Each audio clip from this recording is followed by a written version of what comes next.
नमस्कार दोस्तों, ये तस्वीरें आपको दिखाई जा रही है करनाल के कल्पना चावला मेडिकल कॉलेज के सभागार में एक विशेष तौर पर कार्यक्रम किया गया है। आप जानते हैं कि हमारा जो करनाल है सफाई व्यवस्था को लेकर पूरे देश में तीसरे स्थान पर रहा है और ऐसे में आज करनाल पहुंचे हैं कैबिनेट में केंद्रीय ऊर्जा मंत्री मनोहर लाल खट्टर, साथ साथ आप करनाल की मेयर रेणुबाला गुप्ता को देख पा रहे हैं और भी जो मुख्य अतिथि के रूप में जिन्होंने शिरकत की है उन्हें देख पा रहे हैं। 1100 कर्मचारियों को केंद्रीय मंत्री मनोहर लाल जी के द्वारा मेडल पहनाकर, शॉल उड़ाकर, मिठाई का डब्बा देकर यहाँ पर सम्मानित किया जा रहा है। और आप देख सकते हैं फिलहाल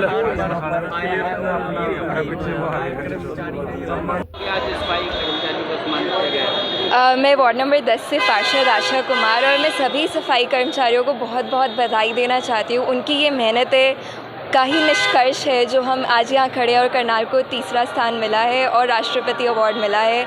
हमारे केंद्रीय मंत्री यहाँ पर आए हैं, उन्होंने सभी जो अधिकारी हैं, सभी जो सफाई मित्र हैं उनको सम्मानित किया है और आज बहुत ही उल्लास का दिन है करनाल के लिए। तो बहुत बहुत धन्यवाद सभी का ही जिन्होंने सहयोग किया है करनाल को यहाँ पहुँचाने के लिए। पहला स्थान आने की जरूरत है करनाल को भी और काम करने की काम निरंतर चल रहे हैं, यही सहयोग सबसे चाहिए कि और अपने जो RRR का दिया है हमें प्रोग्राम, रिसाइकल करें, रीयूज़ करें, वेस्ट को जो भी है आपको अपना जहाँ पर भी है कूड़ा अपनी कार में रखें, डस्टबिन नहीं है तो कार में रखकर घर पर जाकर डिस्पोज ऑफ करें और वेस्ट मैनेजमेंट को अब आगे एनर्जी की तरफ लेकर जाना है। तो ये जो नए हमें रास्ते दिए हैं इसके तरफ आगे करनाल बढ़ता रहेगा और नंबर 1 आएगा।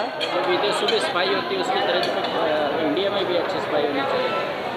ये तो करनाल के लिए बहुत गरिमा वाला दिन है और इससे अगर दूसरी शहरों को भी प्रेरणा मिलती है तो बहुत ही अच्छी बात है और करनाल एक शहर को भी अडॉप्ट करेगा क्योंकि करनाल ने स्थान प्राप्त किया है। तो इस शहर के विकास के लिए जो आगे मोटिवेट करे कि करनाल जैसे स्वच्छ आगे बढ़े और हमें भी मोटिवेट करे कि हम और आगे बढ़ सकें।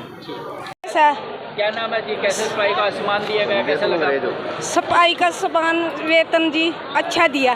5,000 रुपये भी मिले उसमें? हाँ जी 5,000। बच्चे आपके पढ़ने लिखने चाहिए आगे? जी मेरा लड़का पढ़ा है। हाँ तीसरा स्थान मिला है, कितनी खुशी हो रही है? बहुत खुशी हुई जी। मैं फेडरल बैंक से Richa Bhatnagar, estate business head, और हम लोग करनाल म्यूनसिपल कॉरपोरेशन से काफ़ी समय से एसोसिएटेड हैं। मैं इस बड़े अचीवमेंट के लिए Karnal municipal corporation, madam mayor madam, municipal commissioner madam और पूरे हरियाणा को बधाई देती हूँ। ये हम सब के लिए एक बहुत ही गौरव का दिवस है जब करनाल ने 123 से छलांग लगाते हुए 3rd रैंक हासिल करी है और ये पूरे हरियाणा में है ना बहुत बड़ा अचीवमेंट है और हमारे लिए भी एक बहुत बड़ा प्रेरणा का विषय है। इस सब में सबसे ज़्यादा जो योगदान है यहाँ के 1400 सफाई कर्मचारी हैं जिनके अथक प्रयासों के बिना ये बिल्कुल भी पॉसिबल नहीं था। सो कंग्रेचुलेशंस करनाल। देखिए, सबसे पहले तो श्रेणी में तीसरे स्थान पर आया है और राष्ट्रपति महोदया ने सम्मानित किया है। मैं इसके लिए करनाल की मेयर, करनाल के हमारे पार्षद, करनाल के सफाई कर्मी और कॉरपोरेशन के जितने भी अधिकारी हैं उन सबको बहुत बहुत बधाई और शुभकामना देता हूं और साथ ही आग्रह करता हूं कि इस क्रम को जहाँ है यहाँ से तो नीचे ना आने दें, यहाँ भी मेंटेन रखें, इससे आगे बढ़ करके अपने स्थान को कैसे इम्प्रूव कर सकते हैं ये काम करें। और करनाल न केवल करनाल बल्कि अपने और आसपास की जो नगर पालिकाएं हैं उनकी भी चिंता करके उनको भी सम्मानित कराएं, ऐसा मेरा है। सर, राहुल गांधी एक कार्यक्रम में बोले हैं कि मैं मोदी जी से मिला हूँ, कुछ नहीं है, सिर्फ शो है। उनको अखबारों में रहने में के लिए, मीडिया में रहने के लिए कुछ ना कुछ भाषण करना होता, कुछ बात बोलनी होती है, तो एक बात और बोल गए कोई फर्क नहीं पड़ता। सर, गोपाल कांडा का बयान सामने आया है कि आपकी मेहरबानी रही कि रानिया के अंदर इनेलो जीत गई। सर देखिए, वो स्थानीय तौर पर क्या उन्होंने किया क्या नहीं किया, हमारा कुछ नहीं। हमारा तो वहाँ पर जो समझौता था वो कांडा से हुआ था और कांडा के लिए उन्होंने सिरसा सीट छोड़ी गई थी लेकिन वो जीत नहीं पाए। बाकी हमारा कहीं कोई किसी प्रकार का रोल नहीं।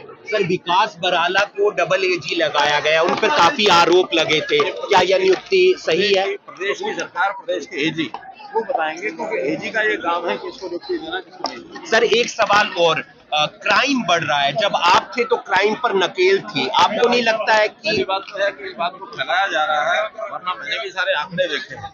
तो कांग्रेस के शासनकाल के जितने क्राइम थे उससे कहीं ना कहीं हर क्षेत्र में 10% 20% कम हुआ है, क्राइम ज्यादा नहीं हुआ है। पूरे 10 साल के आंकड़े उठा कर देख लें। हालांकि 10 साल में आबादी भी बढ़ी है, उस आबादी को कैसे किया जाए तो और ज्यादा कमी है, लेकिन फिर भी अगर कोई क्राइम होता है तो सरकार की या पुलिस की सफलता इस बात को होती है कि उसको कितना जल्दी उस क्राइम को ट्रेस किया जाए, कितनी जल्दी लोग पकड़े जाए। ये काम बराबर पुलिस लगातार कर रही है। क्राइम करने में बहुत से ऐसे कारण जो होते हैं लोग व्यक्तिगत होते हैं। अब परसों जेल की जो घटना हुई है, उस घटना में 2 आदमियों की गाड़ी आपस में टकरा गई और टकराव में सड़क के ऊपर खड़े होकर के एक दूसरे के खिलाफ उन्होंने जो भी कोई वार्तालाप हुआ होगा उसके अंदर ये मर्डर की घटना होगी। इसको क्राइम उस टाइप से कहते हैं कि कोई किसी प्रकार की बदमाशी जो होती है वो पनप रही है। व्यक्तिगत झगड़ों के विषय ज्यादा होते हैं, बाकी किसी प्रकार का शहीदों के नाम कोई संदेश सर आज तक शहीदों को बिहार चुनावों को लेकर उनको उस हिसाब से नौकरी का फोन किया सर बिहार वोटिंग को लेकर एसआईआर को लेकर लगातार राहुल गांधी सवाल खड़े कर रहे हैं। जमीन बिगड़ चुकी है, खिसक चुकी है, इसलिए आप लोगों से अपील करेंगे जितने लोग इस समय लाइव पर जुड़े हुए हैं वो वीडियो को ज़्यादा से ज़्यादा शेयर करें और इस वीडियो को लेकर आपकी क्या कुछ प्रतिक्रिया है वो भी हमें कमेंट बॉक्स में ज़रूर बताइएगा।